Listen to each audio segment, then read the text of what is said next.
Hi all, I'm Sid, and in my hands is a new phone from the Chinese giant ZTE.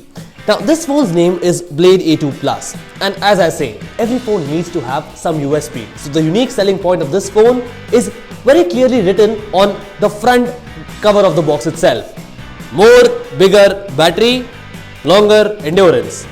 Now at a first glance, I can see a lot of grammatical mistakes there. But let's see how this phone impresses me in the first glance as I unbox and give you my first impressions of the Blade A2 Plus. So before unboxing, let's talk about the box itself. On the front you have an illustration of the phone in various colors. You have the name written Blade A2 Plus here, the ZTE logo there, and the line that steals it all. On the left and the right side of the box you have VoLTE HD voice support written, because that apparently is another killer feature that this phone has. And on the back is the spec sheet of this phone, which we will come back to when I talk more about the specs. Now let's take the cover of this phone. There's a white box inside a lemon box, and inside that white box is another box which has the SIM ejector tool and the manuals. How I know? Because it's written there. The SIM ejector tool is drawn and the manual is here. Let me open them for you. As you can see, the warranty information, the guide and the SIM ejector tool are here. We keep this aside and we have the phone settling down. Okay, so there is a cover over the screen. This phone is not really on. They are trying to be like iPhone here. Ta-da! And there is some cellophane on the back as well. Let me take that one out as well. There you have the phone. Let me keep it on the side for a while I look at other things that this phone has to offer. We take this lid off, and beneath this tray is the power adapter and the cable. How I know? Because it's written there. See, here's the charging cable, and here is the power adapter. It's by the way, it's a fast charger. We'll come back to it while I talk about the device. Now that is basically what all you get inside the box. You get a charging cable, you get a power adapter, you get a SIM ejector tool, you get warranty information guide, you get the phone itself. And now let's talk about the phone itself, keeping all the other things aside.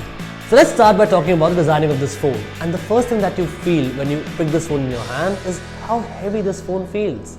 And that cannot be counted against this phone, because this phone packs 5000 mAh of battery. That's right, 5000 mAh of juice. But disregarding the heft part, let's talk about the designing otherwise. The back looks rather premium. The material used feels quite premium, and it reminds me of Zook Z1 from behind. From the front, however, it does look like an iPhone. It has got thick bezels on top, thick bezels on bottom, and there is also a home button impression here. Even though there are two capacitive buttons given otherwise as well, one for back and one for multitasking in my opinion, still they do not light up, which is kind of weird. You never know there are buttons there or not.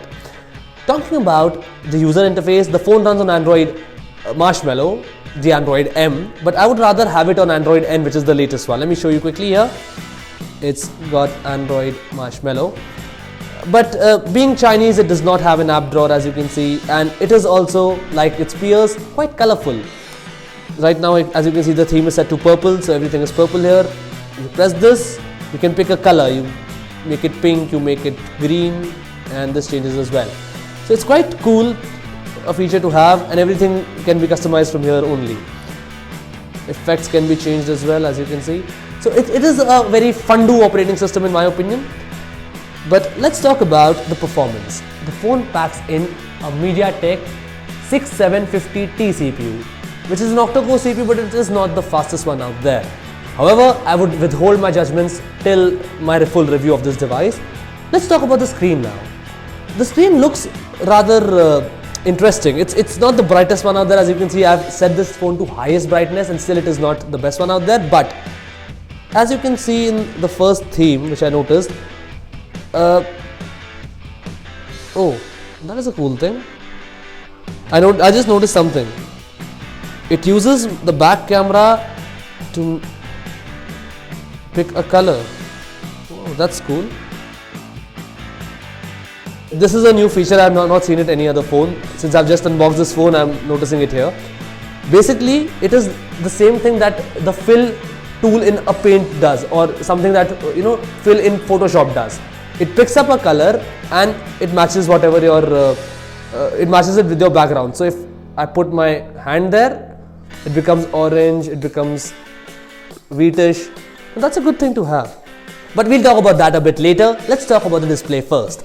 It's got a 5.5-inch Full HD display, which is not the brightest one out there yet. As you can see, the colors, the blacks are very deep and the whites are white as well. Even though they seem a bit bluish because of the coolish tint around, it still is a good quality display in the first impression. And there are a lot of pre-installed applications that come with the phone. There is something for the music. I believe this is something to adjust the acoustics. There is FM radio present. There is a video manager. There is a file manager, and there are a lot of tools inside. Nothing interesting. There's UC browser as well. So some bloatware is there along with Google's own services. But talking about specs now, the phone packs in a 4 GB RAM with a 32 GB variant model, as you can see. And out of these, let me show you the setting very quickly. And out of these 32 GB, 7 GB is used by system. The other thing that you need to know is that the rear camera is set at 30 megapixel and the front one is set at 8 megapixel. I won't be talking about quality as of now because again, it's not a full review, it's just a first impression. Now let's talk about the thing that makes this device special. This phone has got a 5000 mAh of battery. Now that battery is something that is suitable for power banks as well. And maybe that is the reason that this phone supports reverse charging as well. You can charge your other phones or other devices by using this phone's USB OTG, which again is micro USB, as you can see. But apart from that, the phone also comes with fast charging, which means that the battery, which will last long, will also charge fast when it finally gets down. And this phone, in my opinion, because of its pricing, is directly competing with Lenovo P2. Now the question remains, is it as good as P2? Is it better than P2? Well, answers to all that and more will be given in my review. But for here and now, in the first glance, the ZTE Blade A2 does look like an interesting device. But that is my opinion. What is more important for me to know is what your opinion is. So do let me know your opinion in the comment box below. Do not forget to give this video a thumbs up. Do not forget to share this video with your friends. Do not forget to subscribe to our channel and come back to see more such videos. Ciao!